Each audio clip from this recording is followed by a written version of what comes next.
안녕하십니까. 여수 MBC 뉴스투데이입니다.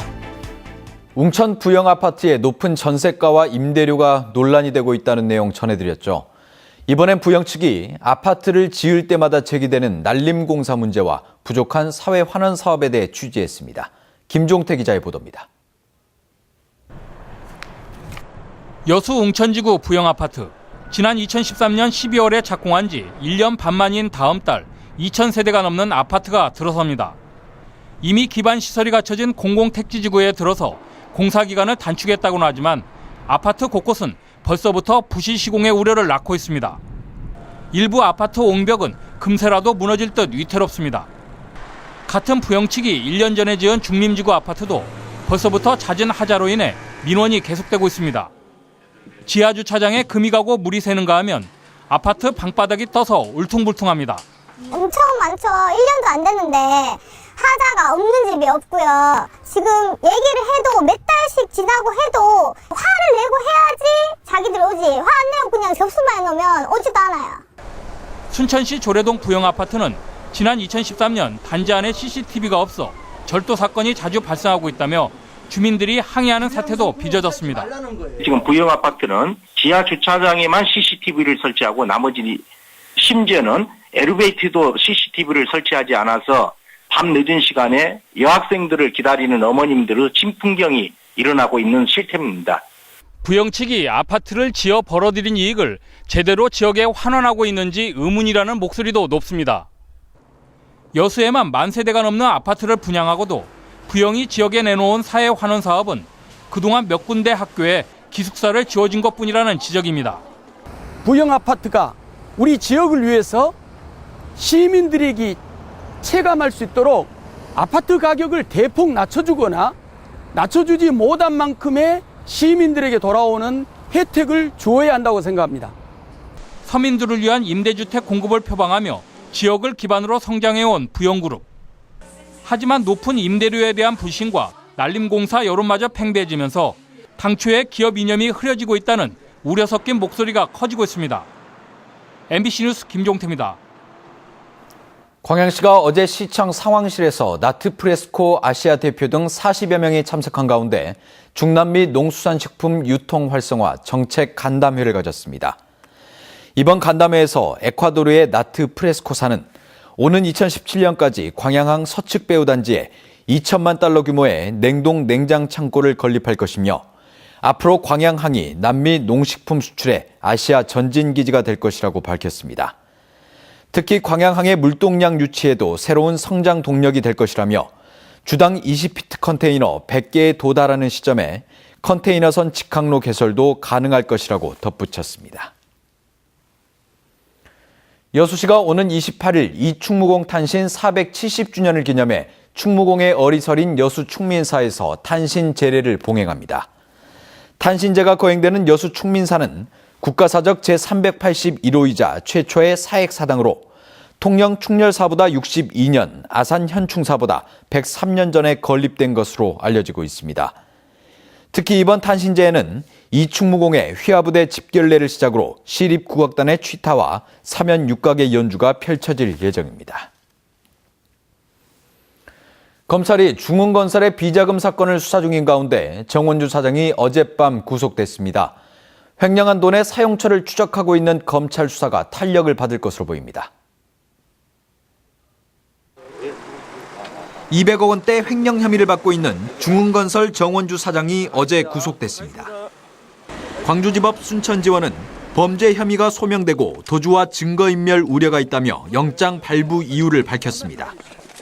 구속된 정 사장은 대규모 택지개발 사업 등을 추진하는 과정에서 회사 돈 200억 원을 횡령하고 분식회계를 통해 회사의 재무제표를 허위로 작성한 혐의를 받고 있습니다. 어제 오전 영장 실질심사를 받기 위해 법원에 출석한 정 사장은 횡령 혐의를 인정하느냐는 취재진의 질문에는 말을 아꼈습니다. 검찰이 잘 소명했습니다. 현재 검찰 수사는 횡령한 돈의 사용처를 파악하는 데 집중되고 있습니다. 검찰은 지금까지의 압수수색 등을 통해 정창선 회장의 가족과 회사 직원들 명의의 차명 계좌 10여 개를 찾아냈으며 이를 토대로 비자금의 흐름을 추적하고 있습니다. 검찰은 정치인에 대한 로비 내역은 아직까지 확인되지 않았다며 이번 수사와 정치권과의 관련성을 부인했지만 정 사장이 빼돌린 돈이 적어도 전직 공무원들에게 흘러갔을 것이란 추측은 끊이지 않고 있습니다. 지난 3일 자금 담당 부사장에 이어 정원주 사장까지 잇따라 구속되면서 중흥건설에 대한 검찰 수사의 속도가 붙고 있습니다. MBC 뉴스 문형철입니다. 여수시가 지역경제 활성화 차원에서 여수산단 연관단지인 중흥지구 산업용지 분양에 나섰습니다. 여수시는 여수산단 연관단지인 중흥지구 21만 제곱미터 부지 가운데 산업용지 12만 2천 제곱미터에 대한 분양에 들어갔습니다. 산업용지 입주업종은 조립 금속 제품과 장비 제조업체 등으로 이달까지 분양 공고를 거쳐 입주 심사를 마치는 대로 다음 달 입주업체와 계약이 체결될 전망입니다. 광양만권 경제자유구역의 토지 거래가 안정세를 보이고 있습니다. 광양경제청이 올 1분기 경제자유구역 내 토지 거래 현황을 분석한 결과 거래 건수는 12건으로 지난해 같은 기간보다 29%가 감소한 것으로 나타났습니다. 이는 개발 예정지가 토지거래 허가구역으로 지정되면서 허가 기준에 맞는 실수요자 중심의 거래가 이루어지는 것이 가장 큰 요인으로 분석되고 있습니다. 하지만 실거래 가격은 오는 8월 경제자유구역 구조조정 이후 개발에 대한 기대 심리가 높아지면서 24%가 상승했습니다. 여수 지역의 마이스 행사가 잇따라 유치되면서 지역경제 활성화의 유망사업으로 떠오르고 있습니다. 여수시에 따르면 지난해 시가 유치한 국내 국제학술행사와 세미나를 포함한 마이스 관련 행사는 434건에 15만 명을 넘어선 데 이어 올해 들어서도 1분기에만 122건에 12,000여 명이 여수를 방문했습니다. 여수시는 이 같은 마이스 행사가 박람회장 활성화에 크게 기여하고 있다며 내년 3월에는 한국 마이스 연례총회를 여수에서 개최하기 위해 본격적인 준비에 들어갔다고 밝혔습니다. 이낙연 전남지사가 한국과 중국의 지방정부 공동체를 만들자고 주장했습니다. 국가가 아닌 지방정부 차원의 중국과의 첫 공동체 추진이어서 의미가 크다는 평가입니다. 문현철 기자가 보도합니다. 이낙연 지사가 지난해 상하이에 이어 최근 저장성 방문에서도 환황해권 지방정부 공동체 구성을 제안했습니다. 황해를 끼고 있는 한국과 중국의 지방정부가 다자간 포괄적 교류협력체를 만들자는 겁니다.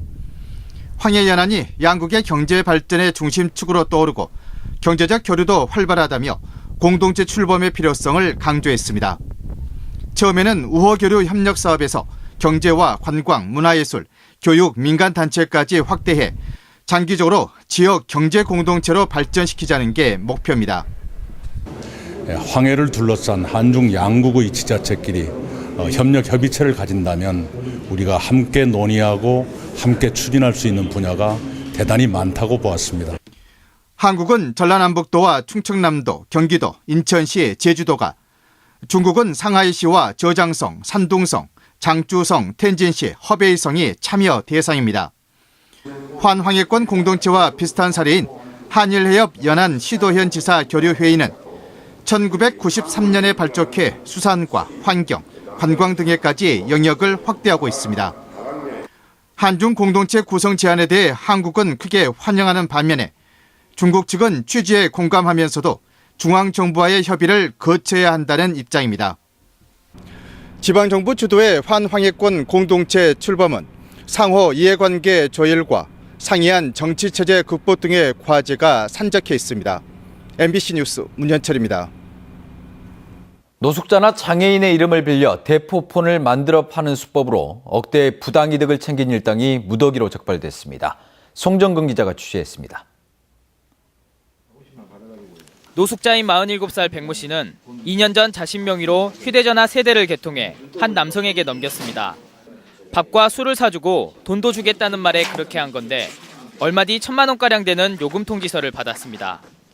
자신 명의의 휴대전화가 대포폰으로 유통되면서 모바일 결제 등에 이용돼 요금 폭탄을 맞은 겁니다. 터미널 같은 데서 돌아다니다가 배도 고프고 술도 사주고 그 다음날 보니까는 아침에 일어나서 이제 핸드폰 가게를 가가지고 내가 제 명의로 좀 경찰에 적발된 조직폭력배 33살 양모 씨 등 25명은 총책과 모집책 등 조직적으로 움직이면서 대포폰을 불법 유통시켰습니다. 이들은 주로 노숙자나 지적장애인 등 사회적 약자를 대상으로 범행을 저질렀습니다. 명의를 빌려준 이만 해도 90여 명에 이릅니다. 일당은 지난 2013년부터 1년 동안 200여 대의 대포폰을 대당 5, 60만 원에 팔아 1억 8천만 원을 챙겼습니다.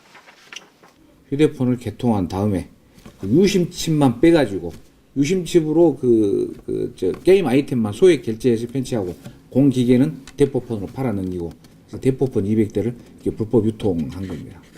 또 대포차와 허위 재직증명서를 이용해 1억 5천만 원의 사기 대출을 받기도 했습니다. 범죄 이용 가능성이 높은 대포폰.